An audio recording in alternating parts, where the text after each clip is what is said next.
शिव जी के मंदिर में गई हो, शंकर के शिवालय में गई हो, देवाधिदेव महादेव के शिवालय में पहुंची हो। शिवालय में शंकर के शिवलिंग पर जो बेलपत्र चढ़ी होती है, उस बेलपत्र को उठाकर पानी से धोकर वापिस चढ़ा देने का फल क्या होता है, वो भी शिव महापुराण में जरूर पढ़िए। हमें किसी के जैसे नहीं बनना। शिव महापुराण की कथा कहती है, देवाधिदेव महादेव का चरित्र कहता है, तुम्हें किसी के जैसे नहीं बनना।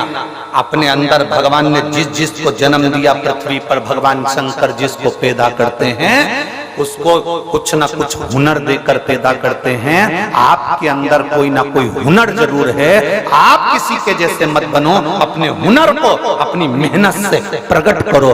दुनिया तुम्हारे जैसा बनना चाहेगी, ये पक्का।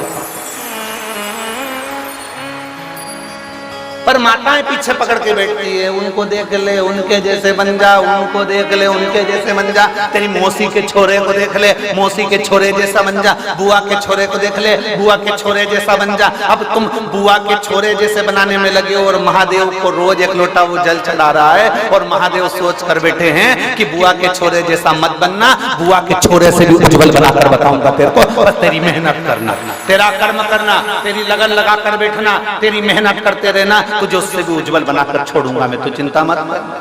और तुम लगी हो उसके जैसा बन जा, उसके जैसा बन जा।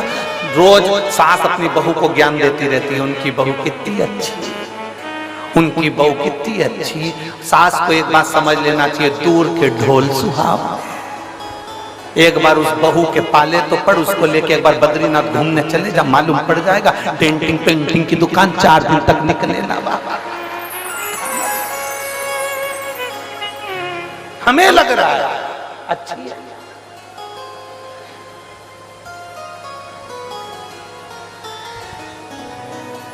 ये बहुत बहुत विचित्र बात है।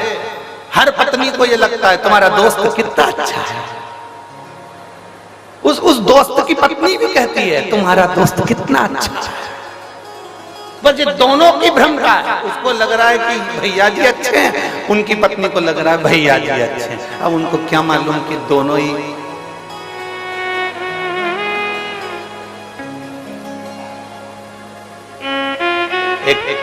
क्या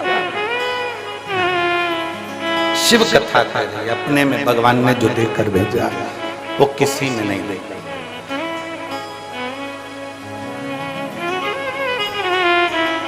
और दया की ना हो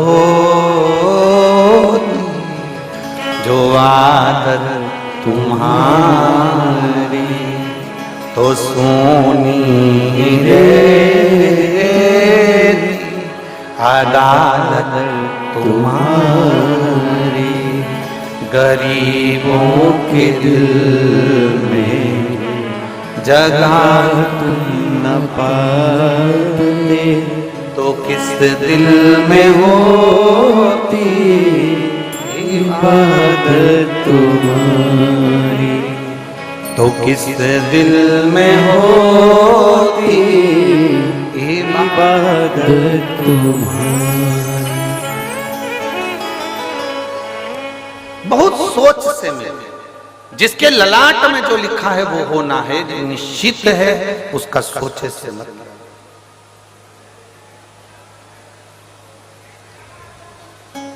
यहाँ जितनी माताएं बैठी हैं ना, अपने बेटे के लिए अच्छे से अच्छी बहू ढूंढने का प्रयास करती हैं, बेटी के लिए अच्छे से अच्छा दामाद ढूंढने का प्रयास करती हैं। जितनी बेटे,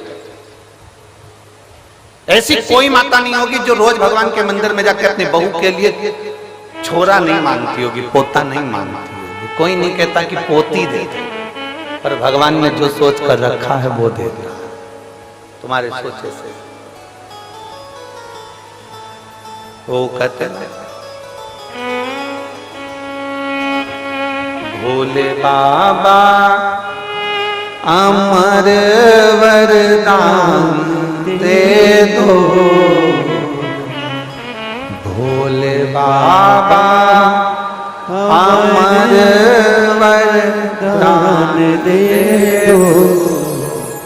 जैसी बेटी है वैसा दामाद दे दो, जैसी बेटी है वैसा दामाद दे दो।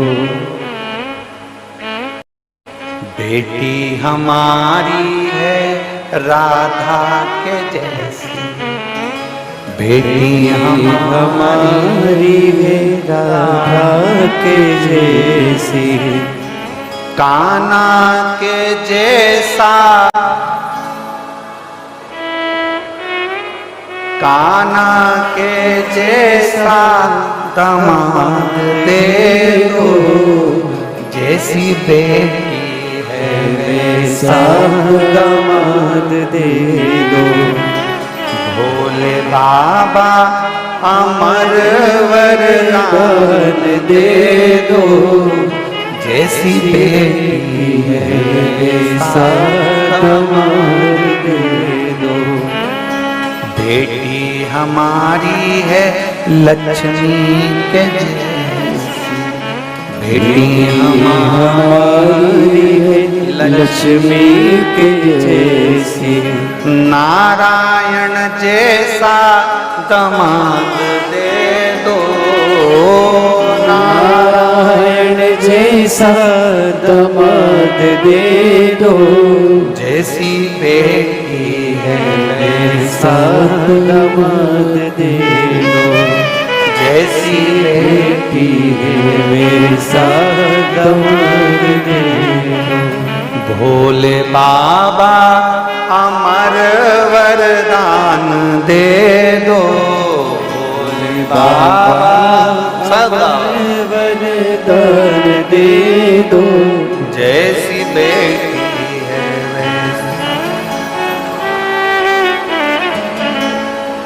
बेटी हमारी है गोरा के जैसी, बेटी हमारी है गोरा के जैसी, आप जैसा ही हमको दामाद दे दो, आप जैसा ही हमको दामाद दे दो, जैसी बेटी है वैसा दामाद दे दो, जैसी बेटी है वैसा दामाद दे दो।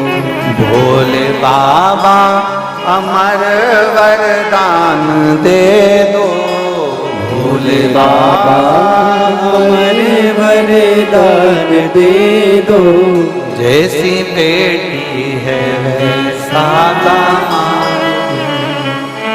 जैसी बेटी है वैसा दामाद दे दो। और मान लो मिल भी गए ए सिरसा वाली जीजियों, अरियो हरियाणा वाली मेरी जीजियों मिल गए, कितनी आस, कितनी आस, और कितनी खुश होती हो अच्छा दामाद मिल जाए। बोलो बोलो, जम के बोलो, जम के बोलो जरा, खुश होती हो कि नहीं होती हो? ऐसा दामाद मिला, भगवान की कृपा है, पड़ोसन से जाके कि ये सब दामाद मिला, मेरी बेटी को रोज घुमाने ले जाता है, इतना बढ़िया दामाद मिला, मेरी बेटी के मुंह से निकला और उसने सामान मान के दिया। ऐसा दामाद मिला है, मेरी बेटी कुछ कहती हो तुरंत मान लेता है। ऐसा दामाद मिला है, मेरी बेटी को हर 2-4 महीने में मायके लेकर आता है। ऐसा दामाद मिला।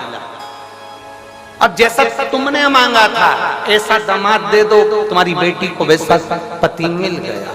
जैसा तुमने मांगा था उसी तरह तुम्हारी बहू की मां ने भी ऐसा ही मांगा था।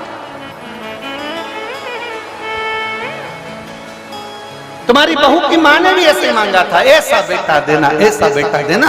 अब तुम्हारी बेटी का पति घुमाने ले जाए तो अच्छा, तुम्हारी बेटी का पति तुम्हारी बेटी को चाउमीन खिलाने ले जाए अच्छा, तुम्हारी बेटी का पति तुम्हारी बेटी को सोने के जेवर पहनाए तो अच्छा, तुम्हारी बेटी का पति उसको ले जाकर मायके घुमा कर लाए तो अच्छा। और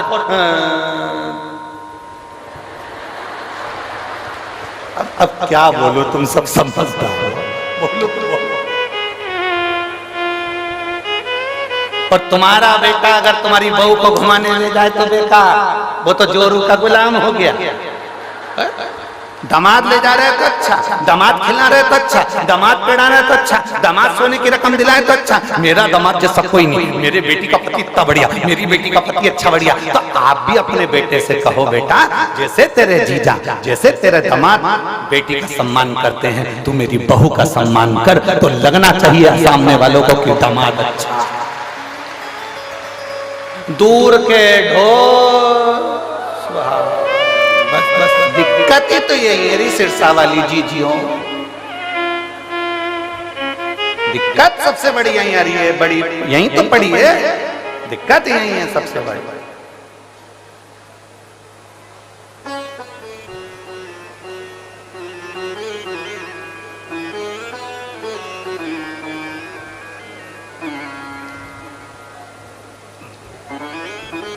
हमें दिक्कत है।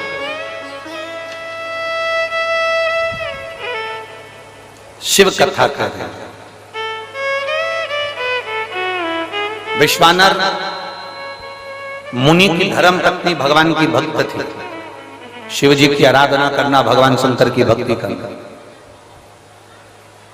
विश्वानर मुनि स्वयं शिव की आराधना में डूबने वाले थे। इनका एक नियम बड़ा पक्का था, प्रतिदिन शिवलिंग का निर्माण करना, पूजन करना, विसर्जन करना। और जिस दिन शिवलिंग का निर्माण नहीं कर पाते थे, जिस दिन शंकर भगवान के शिवलिंग की आराधना नहीं कर पाते थे, जिस दिन भगवान शंकर के शिवलिंग का पूजन नहीं कर पाते थे, उस दिन एक बेलपत्री का दान देते थे। कितनी कितनी बेलपत्री? एक। शिव पुराण पढ़ी है आप लोगों ने? हमारी बात पे भरोसा मत करना बिल्कुल भी, सीवर वाले महाराज पे बिल्कुल भरोसा मत करो रत्ती भर भी। गीता प्रेस गोरखपुर की शिव पुराण खरीद के लाओ, उसको पढ़ो। सीवर वाला महाराज झूठ तो नहीं बोल रहा है, पढ़ो। कुमार खंड निकालो, उमा खंड निकालो, शिव महापुराण का कुमार खंड उमा खंड निकाल कर पढ़ो, जिसके अंतर्गत लिखा हुआ है एक बेलपत्री का दान किसके बराबर होता है। तो कहा 1.25 मन सोने के सिंहासन पर शालिग्राम जी की मूर्ति को बिठाकर सोने का श्रृंगार कर कर किसी ब्राह्मण को दान दिया जाता है, उससे 1000 गुना दान बड़ा एक बेलपत्री का दान के बराबर। हम पर भरोसा मत करना, कहीं सीवर वाला महाराज झूठ तो नहीं बोल दिया, इसलिए शिव पुराण उठाकर पढ़ो। गीता प्रेस गोरखपुर की शिव पुराण को लाओ, पढ़ो और अध्ययन करो। अध्ययन करने पर तुम्हें मिलेगा कि शालिग्राम भगवान की शिला को सोने के सिंहासन पर बिठाकर सोने और हीरे से सजाकर जो दान करने का पुण्य मिलता है, वो पुण्य केवल एक बेलपत्री के दान से मिल जाता है। केवल एक बेलपत्री में वो बल होता है। और अच्छे से समझ लेंगे, शंकर जी पे चढ़ी हुई बेलपत्र, मान लो तुम्हारे पास में बेलपत्र नहीं, मान लो तुम्हारे पास में बेलपत्र नहीं। अब तुम्हारे पास बेलपत्र नहीं है, तारा बाबा की कुटिया में कथा चल रही है और श्री गुरु शिव पुराण चल रही है। जरा ध्यान से सुनना इसको, बहुत सावधानी से।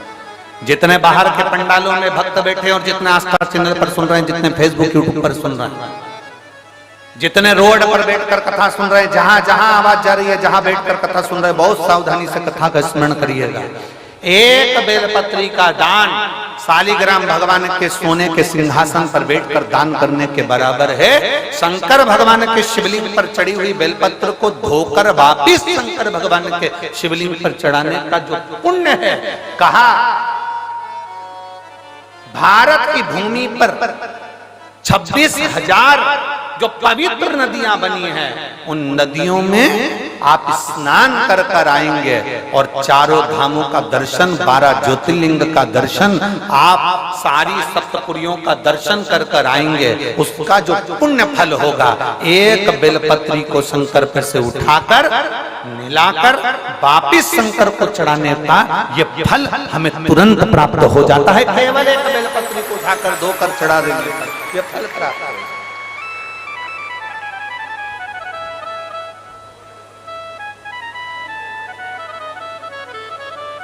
एक बेलपत्र अब ना जाने कौन कौन ने ऐसा नियम बना दिया, हमें तो समझ में नहीं आता। थोड़ा सा दुनिया के लोग लोभ लालच में नियम बनाए हो तो बात दूसरी है।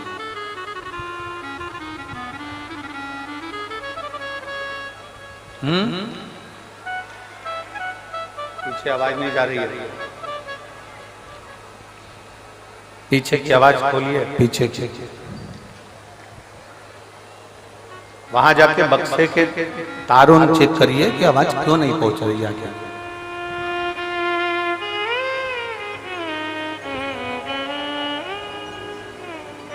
ना जाने कौन कौन ऐसा नियम बना दिया, हमारे पुराण में नहीं है। फिर निवेदन करेंगे, बहुत सावधानी से सुनिएगा कथा। लोगों को थोड़ा बुरा लग सकता है हमारी कथा, तो वो तो लगता रहता है, उसमें स्मरण ना करिए। किसी पुराण के अंदर यह नहीं लिखा कि चांदी की बेलपत्र बनाकर भगवान शंकर को समर्पित करो। ठीक है, समझ में आ रही है ना बात?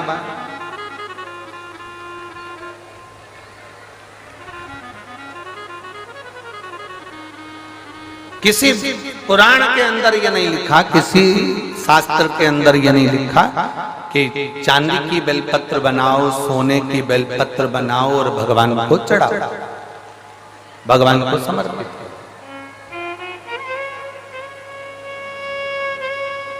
ये हमारे यहाँ कहीं कहीं कहीं हमारी पुराणों में नहीं लिखा गया, कहीं पर।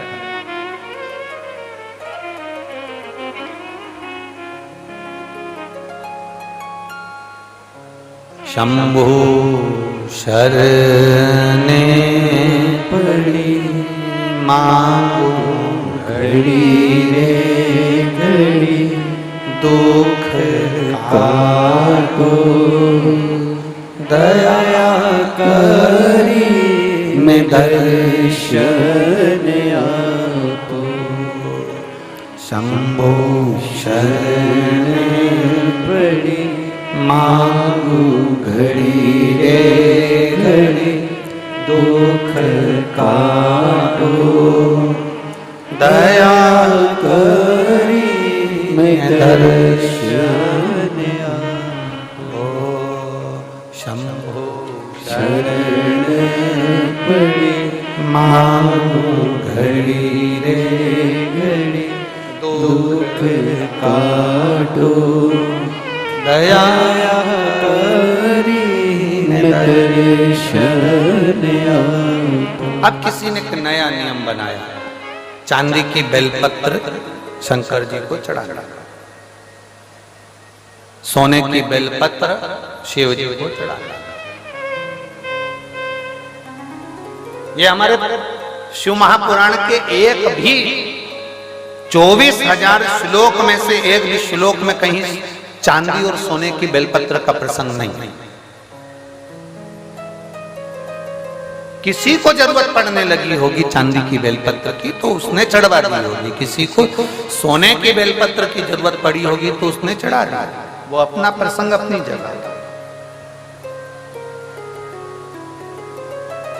सोने की बेलपत्र क्या कोई साधारण सा शिव भक्त चढ़ा सकता है? जम के बोलो जरा। चांदी की बेलपत्र कोई साधारण सा शिव भक्त चढ़ा सकता है क्या? अगर चांदी और सोने की बेलपत्र का नियम आया है तो फिर तांबे पीतल की क्यों नहीं आया? एल्युमिनियम की क्यों नहीं आया? कपड़े की बेलपत्र का क्यों नहीं आया? कागज की बेलपत्र का नियम क्यों नहीं आया?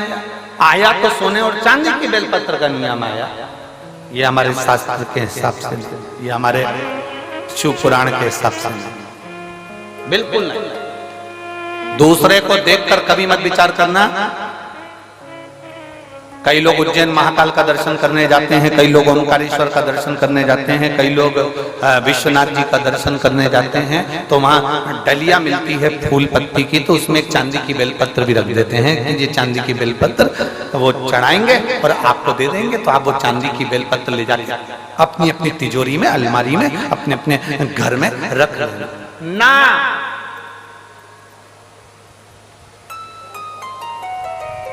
शिव जी पे चढ़ी हुई बेलपत्र को कॉपी में रख लो, किताब में रख लो, और याद रखना बेलपत्री का 1000 टुकड़ा भी हो जाए, 1000 पत्ती के बारीक बारीक टुकड़े भी हो जाए, और वहां से लाने में तुम्हारे हाथ में केवल एक जरा सी तिन का मात्र पत्ती भी तुम्हारे हाथ में अगर बची है घर लाते हुए, तो समझ लेना वो सोने के बेलपत्र से भी बढ़कर है। उसकी कीमत कठिन, उसको कीमत को आंकना कठिन है, कीमत आंकना कठिन है।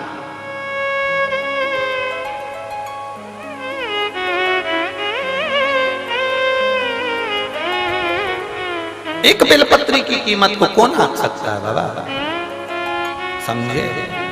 ये किसी ने एक फाइल भेजी है जिसमें इस व्यक्ति को जो बीमारी हुई है वो लाखों में किसी एक को होती है, जिसके अंदर उसके शरीर की नसें चौक होती चली जाती है, शरीर काम करना बंद कर देता है, आखिरी में वो व्यक्ति का पूरा शरीर, जिभ्या, कान, गला लुप्त होकर पड़ जाता है, हाथ पैर सब ढीले पड़ जाते हैं, शरीर पूरा काम करना बंद कर देता है। उस शरीर में कोई ऊर्जा नहीं रहती, केवल प्राण चलते हैं, और भगवान से लोग प्रार्थना करते हैं कि तो प्राण छूट जाए तो अच्छा। इतना बड़ा शरीर उठाकर कौन कहां लेकर जाए, जो हिल नहीं सकता, जा नहीं सकता, एक बीमारी जिसको डिस्टेमिया कहते हैं, ऐसी बीमारी इस व्यक्ति को हो गई थी, जिसने पूरी डॉक्टर की रिपोर्टें और पूरे चीजें लगाई है उस व्यक्ति ने, और अपनी पूरी, पहले आप फोटो देखिए उस व्यक्ति का जो पड़ा हुआ है, जो एलईडी वाले हैं वो एलईडी पर दिखाएंगे, आस्था चैनल वाले आस्था चैनल पर दिखाएंगे। जिस व्यक्ति का शरीर, हाथ, पैर, गर्दन कुछ भी काम नहीं करता था, केवल पड़ा रहता, उसका कोई शरीर काम नहीं करता, कोई शरीर उसका कार्य नहीं करता। अब उसके पत्र पर अपन ध्यान देंगे।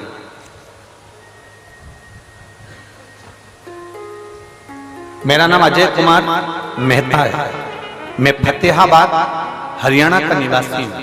कहीं बैठे हो तो हाथ हिला सकते हैं। आप ही हैं? श्री शिवाय नमस्ते। आ जाओ, एक बेलपत्र ले जाना चाहिए। मैं फतेहाबाद हरियाणा का निवासी हूं। मेरा मोबाइल नंबर ये है। मैंने कोरोना काल में 2021 में पहली वैक्सीन की डोज लगाने के बाद मुझे मालूम नहीं पड़ा कि मेरे शरीर को क्या हो गया। समय आया, मेरे शरीर ने काम करना बंद कर दिया और मेरा शरीर पूरी तरह से शिथिल हो गया। गर्दन ठहर नहीं पाती थी, हाथ गिर जाता था, पांव उठ नहीं पाता था, शरीर पूरा ऐसा ही पलंग पर पड़ा रहता था। हमने गुड़गांव मैदानता में दिखाया। वहां दिखाने के बाद मालूम पड़ा कि मुझे बीमारी हो गई है। ये बीमारी लाखों लोगों में एक को होती है, जिसका इलाज पूरे विदेश में भी नहीं है। किसी पेशेंट को कभी अच्छा होता हुआ इस बीमारी के अंतर्गत नहीं देखा गया। लगभग इस बीमारी में एक इंजेक्शन लगता है, पर वो भी मुझे लॉक नहीं कर रहा था। बार बार हम डॉक्टर को दिखाने गए, हमने विदेश तक में जाकर इसकी जांच कराई, पर इसका कोई हल नहीं निकला। ये बीमारी जैसी की जैसे थी, एक इंजेक्शन लगवाते थोड़ा सा आराम मिलता, फिर वैसे ही हो जाते। गर्दन ठहरती नहीं, हाथ ठहरता नहीं, पांव ठहरता नहीं। इलाज करते करते थक गए। तब मेरी धर्मपत्नी और उसकी मित्र निधि खन्ना ने उसको आपके बारे में कथा का वर्णन किया। तब मेरी पत्नी ने कथा को सुनना प्रारंभ करा और शिव महापुराण की कथा आस्था चैनल पर सुनी। आप कहते हो आसन लगाकर कथा सुनने का फल क्या होता है, मैं बताता हूँ। जिस पांव और हाथ से मैं काम नहीं कर पाता था, जिस गर्दन को मैं उठा नहीं सकता था, आज बाबा की कृपा से मुझे ठीक होने में केवल शिव की कृपा थी। डॉक्टरों ने कह दिया था इस बीमारी का कोई हल नहीं है, कोई इलाज नहीं है। हम कई बार विदेशों पर गए, पर कोई हल नहीं निकला। तब आखिरी में पशुपतिनाथ का व्रत शिव जी पे चढ़ाया गया। एक लोटा जल और एक बेलपत्र ने ऐसा कमाल करा कि डॉक्टर को जब फोन लगाते थे तो डॉक्टर सोचते थे कि ये इंजेक्शन लगवाने आएगा। हमने दूसरी बार डॉक्टर को फोन लगाकर कहा, डॉक्टर साहब ने पूछा क्या हुआ, तबीयत ज्यादा तो नहीं हो गई? तो हमने कहा अब हम पूरी तरह से ठीक हो गए हैं। कैसे? आश्चर्य की बात है, डॉक्टर भी आश्चर्य में था विदेश का, जिसने कहा कि ये हो ही नहीं सकता, ये बीमारी कभी ठीक नहीं हो सकती। तो डॉक्टर भी आश्चर्य में पड़ गया जब हम चलने फिरने लगे और अपनी गर्दन भी ठहरने लगी। हम बाबा की कृपा से ठीक हैं, हमारा फोटो भी लगा रहे हैं और हम कथा के मंडप में भी आए। आइए, श्री शिवाय नमस्ते।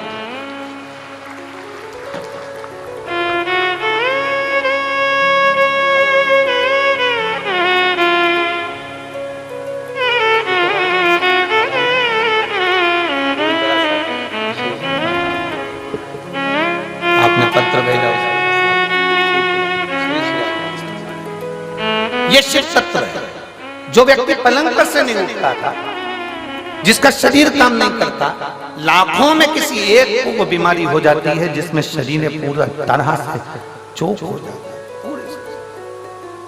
कई बच्चे ऐसे पड़े हुए हैं, हम उनकी माताओं से निवेदन करेंगे, आपको किसी के पास कहां तक लेकर जाओगे? डॉक्टर को दिखाओ, जांचें कराओ, डॉक्टर बोले वो दवाई खिलाओ, एक्सरसाइज कराओ, सब कुछ डॉक्टर के हिसाब से करो, पर एक बेलपत्र और एक शिवजी पर चढ़ा हुआ जल कुंदकेश्वर महादेव के नाम से जरूर खाना प्रारंभ करो। मेरा देवाधिदेव महादेव साथ जरूर निश्चित।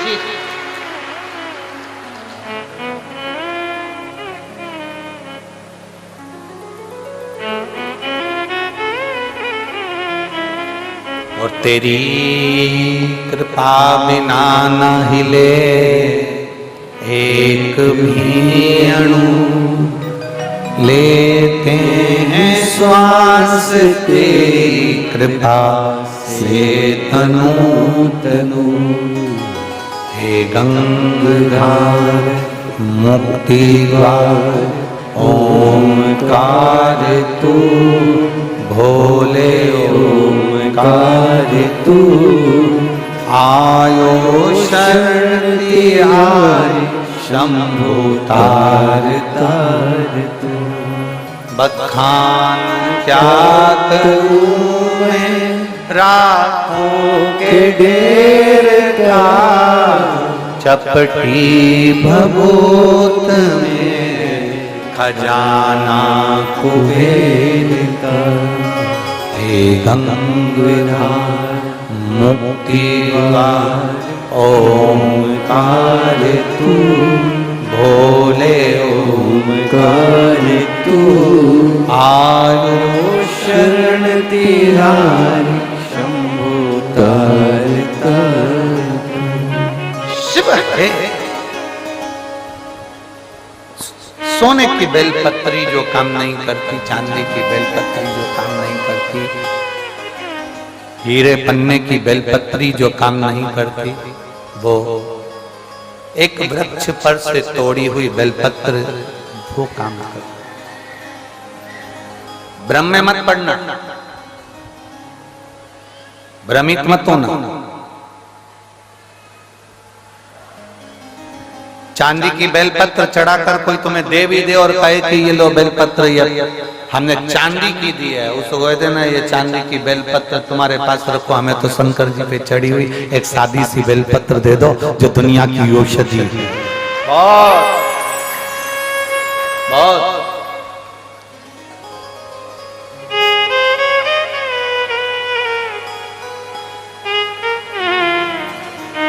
इसको समझना कठिन है। ये शंकर की कथा नहीं है। ये आप लोगों को लग रहा होगा कि तारा बाबा की कुटिया में शिव महापुराण की कथा चल रही है। ये शिव पुराण की कथा नहीं है। ये तारा बाबा जी ने 7 दिन संपूर्ण विश्ववासियों के लिए एक शिविर लगाया है। जो आ गया वो अपने जीवन की सारी खुशियां बटोर कर तारा बाबा की कुटिया से ले गए। शिविर आप धारण करो उसको, आप समझो क्यों उसका स्मरण इतना प्रबल है, क्यों शंकर की कथा का रसतत्व इतना प्रबल होता है, क्यों शिव भक्ति का रसतत्व इतना प्रबल होता है।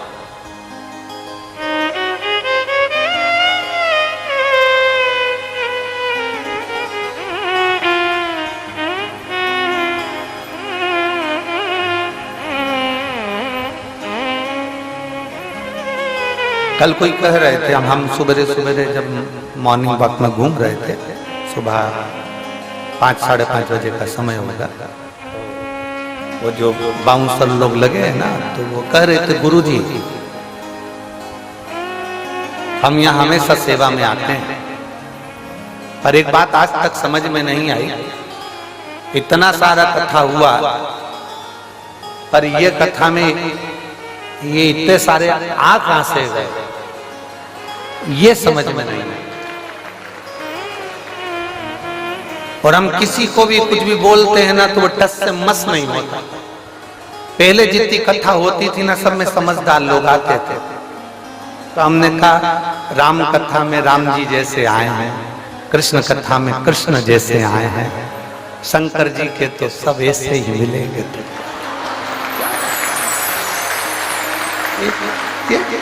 हटने को तैयार नहीं होते।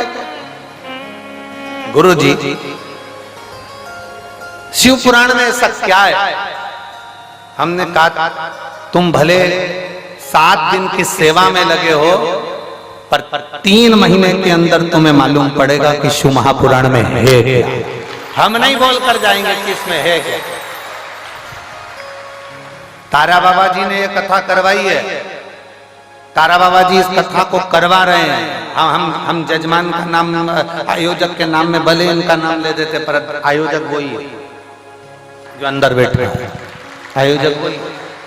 तारा बाबा जी कथा करवा रहे हैं, तारा बाबा जी सुन रहे हैं, तारा बाबा जी ही बचवा रहे हैं, कोई दूसरा नहीं। शिव को पहचानना कठिन, बहुत कठिन। जैसे पत्नी पति को नहीं पहचान पाती, पूरी जिंदगी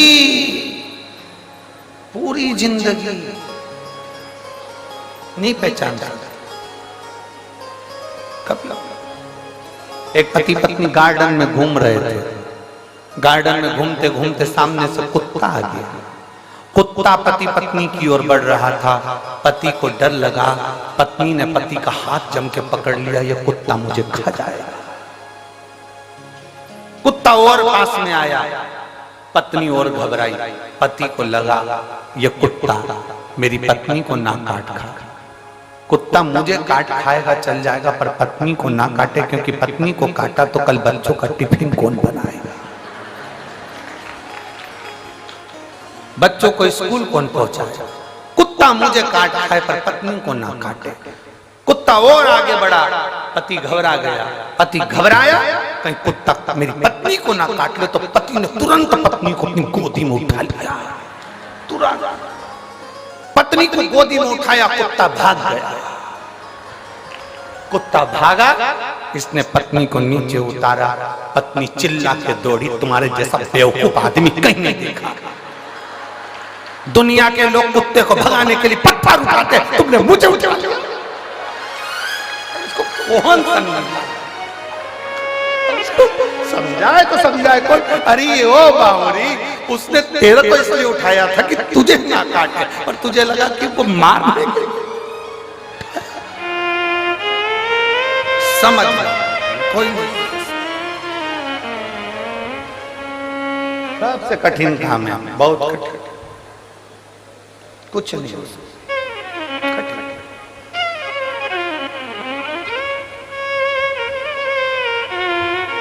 शिव कथा कर रहे हैं, भगवान शंकर का संवाद कर रहे हैं। शिव को समझना बहुत कठिन, बहुत कठिन। कौन समझा भगवान देवाधिदेव महादेव को? जो समझ गया वो शिव जैसा हो गया, जो नहीं समझा वो ना समझ पाया। जिसने शंकर भगवान को, वो बच्चे ने पूछा शिव पुराण में ऐसा क्या है, हमने एक ही बात कही, शिव महापुराण की कथा कोई साधारण नहीं है। आप सुन रहे हो, सुनो, 3 महीने के अंदर मालूम पड़ेगा कि तुमने जो सेवा करी, भले तुम्हारे कान में पहुंची कि ना पहुंची, पर तुमने शिव पुराण की जो सेवा करी उसका फल क्या होता है वो 3 महीने में मालूम पड़ता है। ये इतने पत्र जो आप लोग लिखकर भेज रहे हैं, हमारे पास तो समय ही नहीं रहता कि हम इसको पढ़े, इतना समय नहीं रहता। 2-4 पत्र हमने पढ़ लिए तो पढ़ लिए, बाकी के नीचे बड़े पड़े। 2 दिन में इतने पत्र आए, भी 7 दिन में ढेर लगे। या हम कोई लिखते नहीं है, हम आपको पहचानते भी नहीं। सिरसा में पहली बार आए गोविंद जी, गोपाल जी, हमारा आना भी नहीं हो, कभी इधर से क्रॉस भी नहीं हो, पहली बार आना हुआ। हालांकि गोविंद जी तो बोले थे हमको जब हम बठिंडा आए थे कि आप एक बार यहाँ आओ, एक बार यहाँ पहुंचो, एक बार आओ, और हमारा आना ही नहीं। बहुत कठिन, जब तक भोले बाबा बुलाता नहीं तो हम जाते भी नहीं। हमने पहले भी कहा, हमको गोविंद जी ने नहीं बुलाया, ना गोपाल जी ने बुलाया, अंदर बैठे हैं लंगोटी लगाकर, बाजू में पिछोड़ा रखकर, बड़े अलमस्त होकर बैठे। हम कल गए थे मामा, हमने उनसे बात भी करी, बुला लिया आपने, अलमस्त होकर बैठे, मस्त कथा का लाभ ले। पहचानना कठिन, शिव को जो जान गया वो दुनिया में सब कुछ है। एक पढ़ी लिखी बैठी, एक पत्र देख,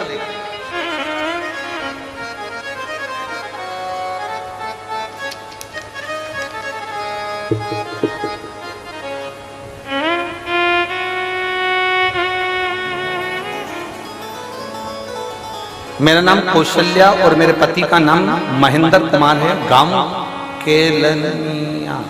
केलनिया, ठीक बोला है? हाँ तुम समझ जाना, ठीक है, बाकी के तो जाने दो। आप ही हैं? हाथ हिला दो एक बार। श्री शिवाय नमस्ते। गांव केलनिया, सिरसा की रहने वाली हूँ गुरुजी। मेरे बाबा महादेव की कृपा में 14 साल से हरियाणा पुलिस में सरकारी नौकरी कर रही हूँ।